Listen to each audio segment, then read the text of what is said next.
Salut à tous et bienvenue. Alors, imaginez un navigateur qui ne se contente pas de vous montrer les pages web, mais qui travaille pour vous. C'est exactement la promesse d'OpenAI avec son tout premier navigateur, ChatGPT Atlas. On va décortiquer ça ensemble et voir ce que cette nouvelle vision d'Internet a dans le ventre. Mais avant de parler de la solution, revenons un instant sur le problème. On a tous accès à une quantité d'infos incroyable sur le web, mais, avouons-le, notre manière de naviguer est souvent chaotique. C'est un jonglage permanent entre les onglets, les fenêtres, les applications.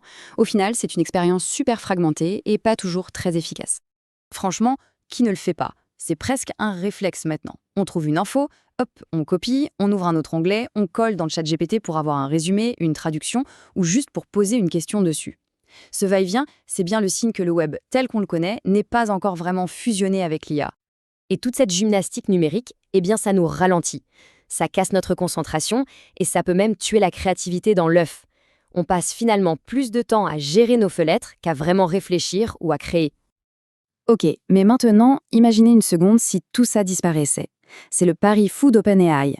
Faire en sorte que l'IA ne soit plus une destination, un site web où on doit se rendre, mais qu'elle devienne un copilote, un assistant qui est là avec nous à chaque instant de notre navigation. Et ce copilote, le voici, GPT Atlas. L'idée, elle est simple, mais elle pourrait tout changer. Au lieu d'avoir un chatbot dans un onglet, l'IA est directement intégrée au cœur du navigateur. Du coup, elle est partout et elle comprend le contexte de la page sur laquelle on se trouve pour nous aider à aller plus vite, plus loin. Alors, concrètement, qu'est-ce que ça change? Qu'est-ce qui le rend si différent? Parce qu'Atlas, ce n'est pas juste un chatbot collé dans un navigateur. Non, il apporte 3 nouvelles capacités qui pourraient bien redéfinir notre relation au web. On parle donc d'une aide permanente, toujours disponible. Ensuite, d'une mémoire personnalisée. Et enfin, le plus impressionnant, la capacité à lancer des actions automatisées. Allez, on décortique ensemble ces 3 super pouvoirs. Le premier pouvoir, c'est que l'assistant est omniprésent. Fini le copier-coller. ChatGPT est là, dans la barre latérale, peu importe le site que l'on visite. Il voit ce qu'on voit et il peut répondre à nos questions directement, sans qu'on ait besoin de quitter la page. C'est tout bête, mais ça change tout. Et cet exemple d'un étudiant est parfait.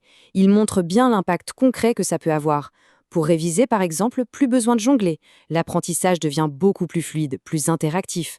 On pose une question, on a la réponse, on continue.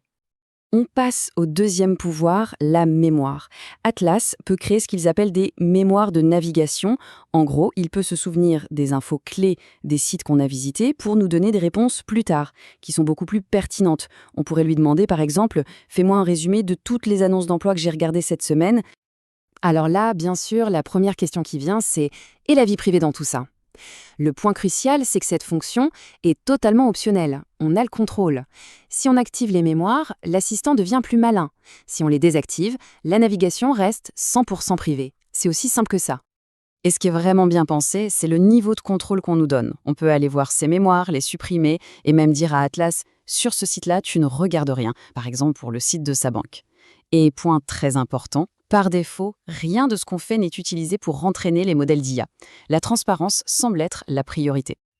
Bon, accrochez-vous bien, parce qu'on arrive à la fonctionnalité la plus futuriste, le mode agent. Là, on ne parle plus d'une IA qui comprend et qui répond.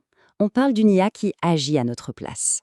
Imaginez donner une instruction aussi complexe. Normalement, ça demanderait de faire une recherche, de trouver une recette, de naviguer sur un site de supermarché, de cliquer sur chaque ingrédient pour l'ajouter au panier, bref, des dizaines d'étapes assez pénibles. Et là, voilà la réponse. Le navigateur dit simplement qu'il s'en occupe. Il prend les commandes, il va ouvrir les pages, cliquer aux bons endroits et exécuter toute la série d'actions pour accomplir la tâche. C'est l'automatisation de nos petites corvées numériques. Évidemment, un tel pouvoir, ça peut faire un peu peur. C'est pourquoi OpenAI a mis en place pas mal de garde-fous. L'agent ne peut pas télécharger de fichiers ou exécuter du code, par exemple. Il se met en pause sur les sites financiers pour qu'on puisse vérifier. Et on peut même l'utiliser sans être connecté à ses comptes perso pour ajouter une couche de sécurité. Si on prend un peu de recul, qu'est-ce que tout ça signifie vraiment? Ce n'est pas juste un nouveau navigateur qui sort, c'est peut-être un premier aperçu d'une toute nouvelle façon d'utiliser le web. C'est ça la promesse de fond. Un futur où des systèmes agentiques, des IA capables d'agir, prennent en charge toutes les tâches répétitives et ennuyeuses. Le but? Nous libérer du temps et de l'énergie mentale pour qu'on puisse enfin se concentrer sur ce qui compte vraiment, la stratégie, la créativité, les idées. Et ça nous laisse avec cette question qui est un peu vertigineuse. Si une bonne partie de nos tâches numériques peut être déléguée à une machine, sur quoi va-t-on se concentrer? Quelles nouvelles choses va-t-on pouvoir inventer ou créer? C'est une réflexion assez passionnante, je trouve. Cette annonce, ce n'est pas juste un événement isolé, c'est vraiment le coup d'envoi d'une nouvelle ère technologique. Et comprendre ce qui est en train de se passer, c'est devenu essentiel. L'ère des agents IA, ce n'est plus de la science-fiction, c'est maintenant. Et ça ne fait que commencer. Alors, pour ne pas juste regarder le train passer, mais pour vraiment comprendre où il va et même monter à bord, le plus simple, c'est de nous rejoindre. Abonnez-vous, activez les notifications, et ensemble, on continuera de décrypter ce monde qui change sous nos yeux. La conversation ne fait que commencer.